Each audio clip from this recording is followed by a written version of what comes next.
I say NBA YoungBoy Gravity, just because that's my favorite artist, and that song can go on at any time of the day, at any moment. Like, you can never go wrong with that song at any time.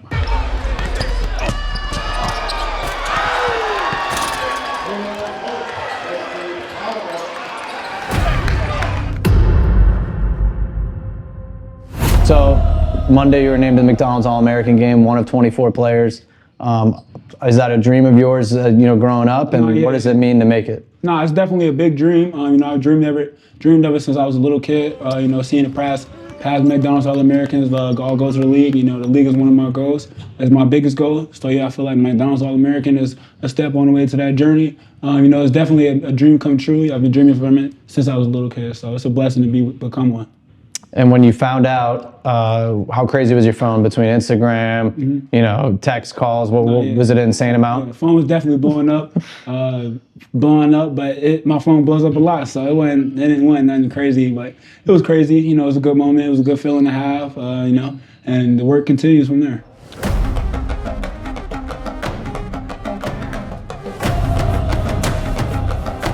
Take me through your journey. You mentioned age 2, you started playing basketball. When did you truly fall in love with it? When was the moment where you're like, man, I can be pretty good? Yeah, probably say around 6th or 7th grade when I started playing against the high school guys. I used to just go up there 1v1, play fives with them all the time. Guys that are bigger and stronger than me, probably better at that time. But I always knew I felt like I could beat them. So. What made you stick with it? Obviously, you knew you were more athletic at a younger age, and you're playing against older guys. But what made you be like, I want to be a basketball player? I'd probably say when I had to decide from basketball to football. Living in Alabama, football is a big thing. It's like everybody's all or nothing. I could have went and played football. I could have had offers from Alabama, Auburn, Georgia, a lot of colleges. Same way in basketball, but I was like, basketball is what I want to do. And if I can get that in football, I can get it in basketball. So that's what I'm going to do.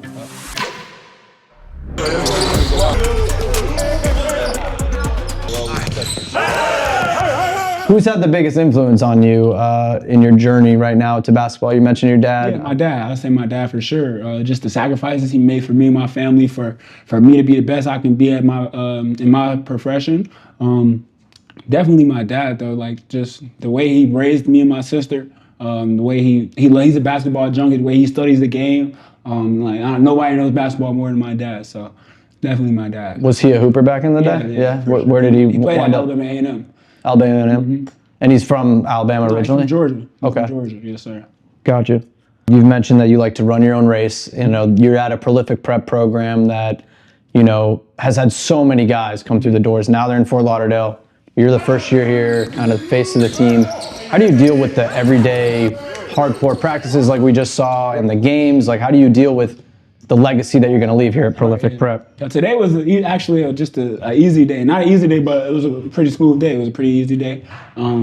But hard days, I just say this is what we came here for. We wanted to have an easy day every day. Then we can stay back. We could all just stay back at our public high schools and just coast through. But we came here for a challenge and to get better every day. So we know what comes with that, and we come here with a smile on our face, knowing we get better every day.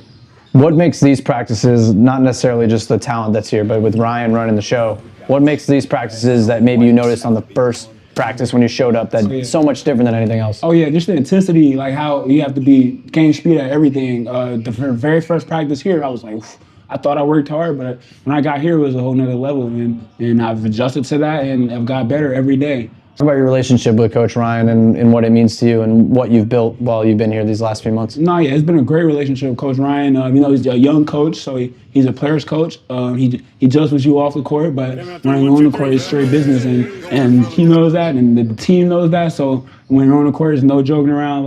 It's a great relationship. He listens to us. He asks us how he feels. We talk about just not bad about basketball. He knows everything about my family. He knows my friends, you know what I'm saying? So he comes down, he came out of Alabama, see how I lived and everything. So it's a great relationship, and Ryan's a great coach.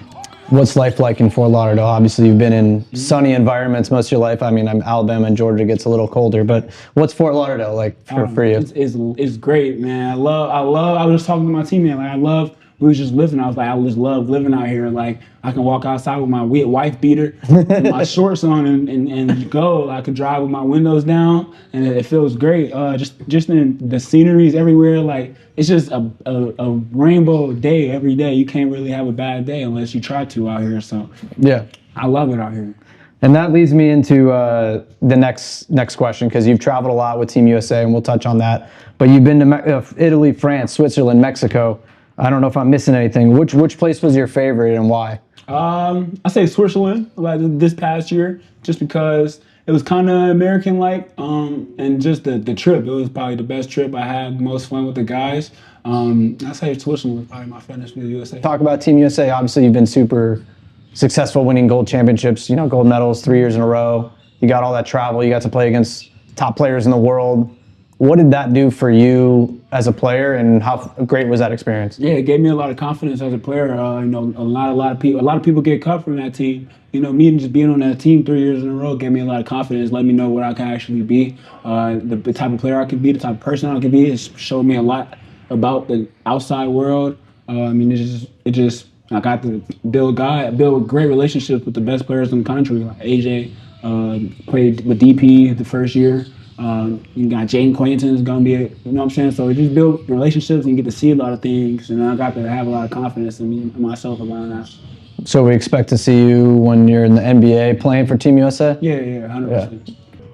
Talk about your family impact. How often are they able to see your games here at Prolific? I know you guys are traveling all over the world, but yeah, my dad and my mom, they don't miss a game. They fly. I live with my mom. My dad flies back from Alabama every week. He's flying in right now to come watch this game on Saturday. So it's a great situation. And my parents both they don't miss a game. So everywhere we're at, they at.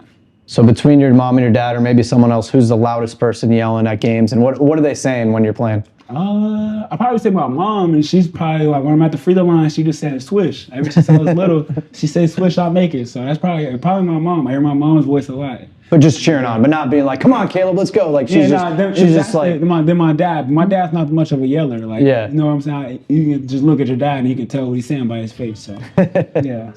What values or lessons have your parents instilled in you that carry every day through basketball? It costs nothing to be nice. I just say it don't cost anything to be nice. You never know what people can go through, and you never know what people are going through. So a hi or how you doing or how your day is can take a lot of people a long way. So just be nice to everybody, honestly.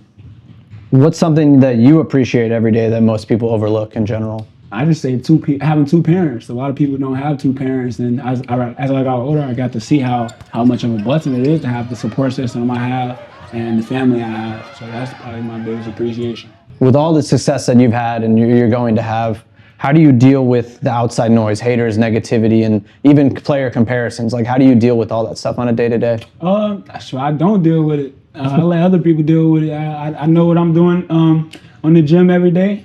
So I listen to people who are close to me. I listen to their opinions, and I don't pay attention to any outside noise. I don't really a lot of stuff don't get to me emotionally. I've heard a lot, seen a lot in life, so a lot of that stuff is a bit rah-rah and everything. And the people that's talking, they're not paying me, so I'm not. Yeah. You know what I'm saying? I'm not worried about it. So your comments are off, basically. Yeah. You're just not reading them. Yeah. You just had your best game ever. Dropped 40, caught a couple bodies, crossed the kid up. Is there a videographer that you'd want to specifically film that game, that moment in time?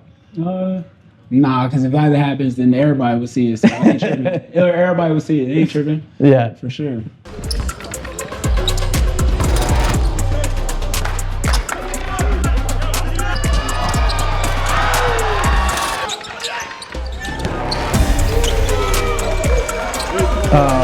One-on-one, is there anyone in your family in their prime that you think could guard you right now? Nah. Not even your dad? He played at Alabama A&M? Nah. No?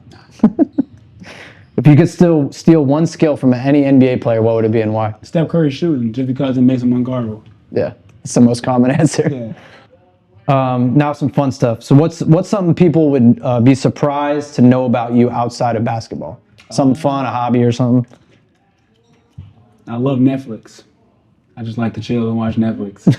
I don't know if that's fun, but that's fun to me. There's no like hobbies? You don't have like, you play like the trumpet or play piano? Like, you like fishing? Like, There's nothing in I Alabama would you love did? to try to fish, but Yeah. in Alabama, I'll just be hanging out with my friends. I love Netflix. I like chilling. I just like chilling. What on Netflix do you like? Like, is there a go-to stuff?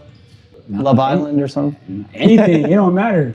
It depends what's on. It don't matter. His or Hers is a good one that just came out. That was cool. Okay. You're stranded on a desert island, and it's only you and one of your teammates. Who do you want to be with to try to survive and live? Who is it and why? One of my teammates, I'd probably say MJ or Rudy, just because I'm with them the most. MJ, we think a lot. And Rudy so he's not gonna give up. So I know we're gonna be in the fight together. You know what I'm saying? Favorite movie of all time? I'd probably say The Day of the Jackal. Day of the Jackal. Peacock. Yeah, we'll tap in with it. Okay. If you had an older sister, which one of your teammates are you not letting her date? None of them. Only Theo. Only Theo? Yeah, only Theo. Or Emmanuel. Maybe Emmanuel too. Okay. Does pineapple belong on pizza? Yeah, I guess. Yeah. You guess? Not very passionate about it? It don't matter. Do you eat pineapple on pizza? I can probably eat it. I've tried it. It's all right. 7 out of 10, 6 out of 10. If you didn't play sports, what career would you dominate at? It could be anything. Be a lawyer. I'm a good arguer. What kind of lawyer? Defense, law, criminal. What's the most awkward trash talk you've ever received or you've heard someone say on the court, whether it was a teammate or another team? And overseas, I didn't understand the language they were talking. What were they saying? It just sounded like mumbling? I had no idea. It was Cameroon, from Africa. I had no idea what they were saying. Who's got the worst playlist in the locker room? Who are you not giving the aux to? We all kind of listen to the same thing. Maybe Joel. Maybe. Why? What does he play? His African music. I don't know what it is. But it's not bad. I don't know. Maybe. So you trust a lot of those guys? Trust my guys. Best player you've played against in your career so far? I'd probably say Derek Queen. Didn't have any answers for him. AAU like 2-3 years ago. For sure. Favorite player in the NBA right now and in college? My favorite player, he's not in the NBA. My favorite player is Milos Teodosic. His favorite player in college, probably say my man is Caleb Holt. Caleb Holt? Yeah. Favorite sneaker right now? Favorite sneaker right now? James Harden. New ones. Yeah. All black. They just came out, yeah. If you could play one-on-one against anyone in their prime, dead or alive, who would it be? Jordan. Kobe. It's got to be one. Kobe. Kobe? Why Kobe? Just because I wanted to see how it was playing against him. Yeah. Yeah, that's pretty much You it. think you'd have a chance? Same height, same size. He'll miss a shot. I'll probably get him. For sure. For any other high school players out there who would be in your shoes right now, what's your advice to them? Never stop working and never give up. Never stop working and never give up. You never just keep going with your days, stack days, brick on brick. That's all. Anything else you want to add? Anything funny? Like, Nah, that's it. I gotta get my mom from the airport. oh, that's funny. See this grind, it's all I got. Been the same since the sandbox. Now I'm staring at the views from the top. And you know we getting to it non-stop. See this grind, it's all I got.